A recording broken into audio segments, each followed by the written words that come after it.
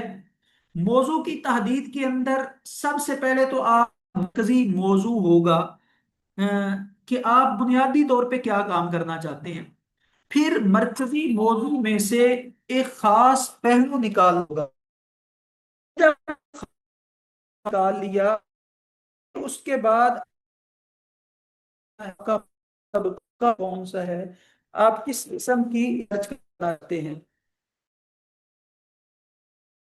اور جب یہ بھی ہو گیا تو پھر آپ نے مقام دیکھنا ہے کہ مقام کون سا ہے، اور پھر اس کے بعد کہ آپ نے اس پر کام کس نوعیت کا کرنا ہے، کام کرنے کا مقام کیا ہوگا، زمانہ کیا ہوگا، طریقہ کار کیا ہوگا۔ اس کی ایک مثال اس کو ذرا دیکھ لیں۔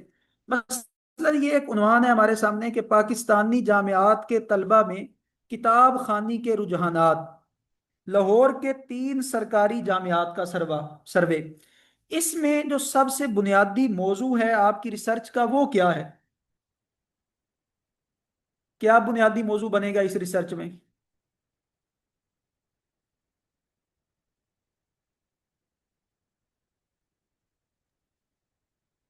اگر صاحب مرکزی جو موضوع، بنیادی موضوع تو یہی بنے گا کہ کتاب خوانی، کلی کتاب طور پر خوانی پہ ہم مطالعہ۔ اصل کام کرنا چاہتے ہیں نا، کہ جی دیکھنا ہے کہ کتاب خوانی اس کے رجحانات کس طرح کے ہیں، تو یہ ہمارا مرکزی موضوع کا حصہ ہے۔ پھر اس کے ساتھ جو ہم نے دیکھا کہ اس کا خاص پہلو کون سا ہے، اور وہ خاص پہلو اس کا ہے اس کے رجحانات، وہ یہاں پہ سلائیڈ میں نہیں ذکر کیا گیا۔ جو اس کا خاص پہلو ہے نا کتب خوانی کے اندر، کتاب خوانی کے اثرات کیا ہے، وہ اس کا ایک خاص پہلو ہے۔ پھر اس کے بعد کہ آپ کے متعلقہ لوگ کون سے ہیں جن کے حوالے سے آپ ریسرچ کرنا چاہتے ہیں، تو وہ جامعات کے جو طلبہ ہیں وہ ہیں۔ پھر مقام متعین ہو گیا، لاہور کی 3 سرکاری جامعات۔ پھر آپ نے مطالعہ کا طریقہ بیان کر دیا، جسے ہم کہتے ہیں نا تحقیقی مطالعہ، تجزیاتی مطالعہ، تنقیدی مطالعہ، تقابلی مطالعہ۔ تو وہ یہاں پہ ہو گیا کہ یہ ایک سروے ہوگا، یہ فیلڈ ریسرچ ہوگی، یہ آپ نے لائبریری ریسرچ نہیں کرنی۔ تو اب دیکھیں یہ ساری چیزیں ایک اچھے عنوان کے اندر ہونی چاہیے، اور جب ان ساری چیزوں کو ہم ملا کے ایک عنوان تیار کریں گے تو پھر آپ ایک اچھا عنوان بنائیں گے، اور پھر اس کے بعد جا کر اس پہ کام کریں گے۔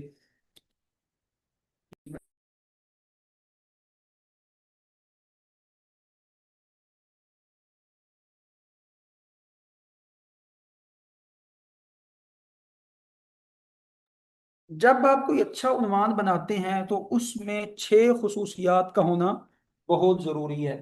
وہ 6 خصوصیات، سب سے پہلے کہ عنوان واضح ہو، یعنی سمجھنے والا اس کو آسانی کے ساتھ سمجھ جائے، جیسے ہی وہ ٹاپک دیکھے وہ سمجھ جائے کہ یہ عنوان کیا ہے، اس کس سمت پہ یہ تحقیق ہوگی۔ دوسرا، جامع اور مختصر ہو، یعنی جو تحقیقی عنوانات بہت لینتھی نہیں ہوں گے، ان میں بہت زیادہ تمہید، طوالت اور فالتو الفاظ یہ عنوان کے اندر نہیں ہوں گے۔ پھر وہ آپ کا عنوان متعین ہونا چاہیے، اس میں زمانے کی قید ہو سکتی ہے، اس میں مقام کی قید ہو سکتی ہے، اس میں کسی خاص کتاب کی قید ہو سکتی ہے۔ جتنا زیادہ اس کو آپ متعین کرتے جائیں گے اتنی ہی تحقیق کرنا آسان ہو جائے گی۔ اور ابہام سے پاک ہونا چاہیے۔ جی، یہ جو حاضری لنک مانگ رہے ہیں، ٹیم سے گزارش ہے کہ ابھی تک حاضری لنک نہیں بھیجنا۔ ابہام سے پاک ہونا چاہیے، یعنی آپ کے ٹاپک میں کوئی ایسا لفظ نہیں ہونا چاہیے جو غیر معروف ہو یا مخففات پر مشتمل ہو، بلکہ بالکل جو واضح، جو پہلے بات ہم نے کی تھی، وہ بالکل واضح ہونا چاہیے، اس میں کسی قسم کا ابہام، یعنی سمجھنے والے کو یہ نہ لگے کہ اس سے یہ بھی مراد ہو سکتا ہے، یہ بھی ہو سکتا ہے۔ دوسرا، زبان علمی ہونی چاہیے، آپ وہاں پہ کوئی خطیبانہ الفاظ یا اسی طرح شعر و شاعری کے الفاظ، یہ مقالہ کے عنوان کے اندر یہ چیزیں نہیں ہونی چاہیے۔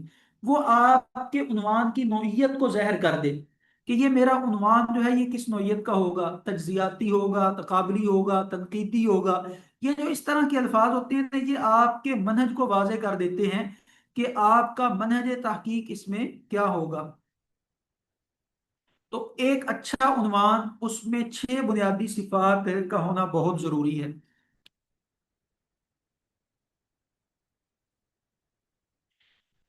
جب بھی آپ،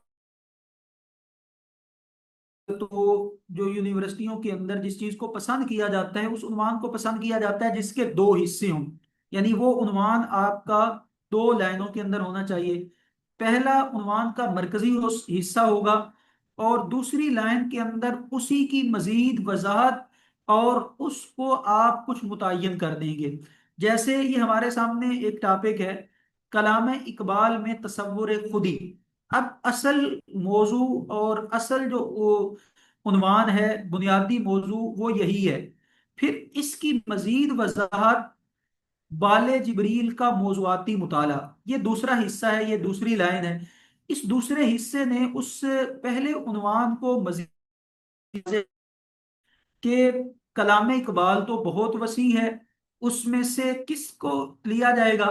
دوسرے حصے کے اندر اس کی وضاحت آ گئی کہ وہ بال جبریل کا موضوعاتی مطالعہ ہوگا، اور موضوعاتی مطالعے نے واضح کر دیا کہ جو ہمارا منہج ہے وہ ہے کہ تصور خودی کا جو موضوع ہے ہم نے بال جبریل میں سے اس پر بحث کرنی ہے۔ تو اس طرح آپ اپنے عنوان کو محدود بھی کریں گے اور اس کو 2 حصوں میں بنائیں گے۔ جو پہلا حصہ ہوگا اوپر والا وہ مرکزی مضمون ہوگا، اور دوسرے حصے میں اسی کو آپ نے اس کی وضاحت بھی کرنی ہے اور وضاحت کے ساتھ ساتھ اس کو متعین بھی کر دینا ہے۔ پھر عنوان جو ہوتے ہیں ان کی کئی اقسام ہوتی ہیں۔ کوئی عنوان ہوتا ہے جو وصفی ہوتا ہے، جس میں کسی پہلو پر کسی شخصیت یا کسی کے نظریے کا تعارف کروایا جاتا ہے۔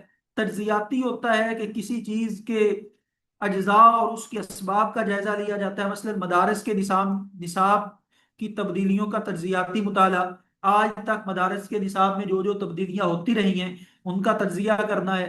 تقابلی مطالعہ، 2 نظریات کا موازنہ، مثلا امام غزالی اور ابن خلدون کے تعلیمی نظریات کا تقابل۔ تو اب یہ نظریات کا اس طرح کا تقابلی مطالعہ بھی ہو سکتا ہے، تنقیدی بھی عنوان بن سکتا ہے، تاریخی بھی بن سکتا ہے۔ تاریخی کے اندر کسی بھی چیز کا جو تاریخی ارتقاء ہے اس کی ابتدائی شکل سے لے کر آخری شکل تک وہ بھی کر دیا جاتا ہے۔ یہ کوئی سوال تھا شاید وہ رہ گیا۔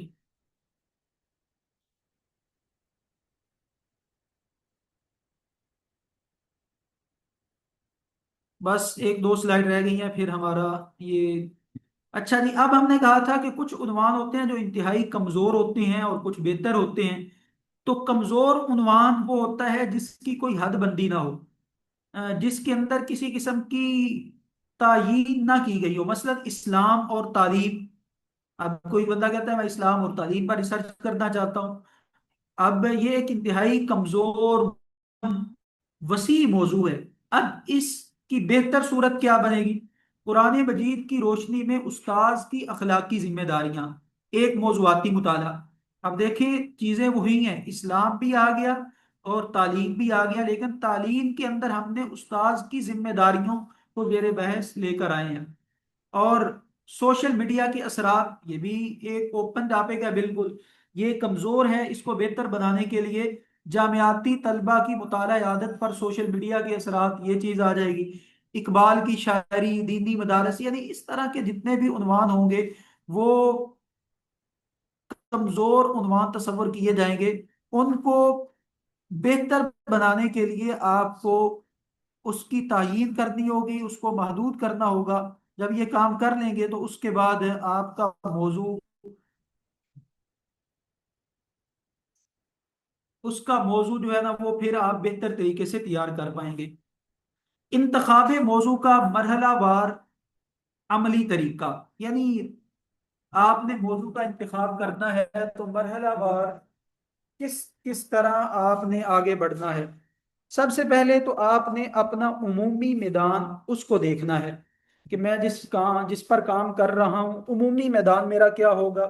مثلا قرآن ہے، تفسیر ہے، فقہ ہے، جب بھی اپنا کوئی ٹاپک بنانے لگے تو سب سے پہلے یہی چیز دیکھنی ہوتی ہے کہ میں تفسیر پر کام، مثلا سب سے پہلے ایک چیز ہے قرآن.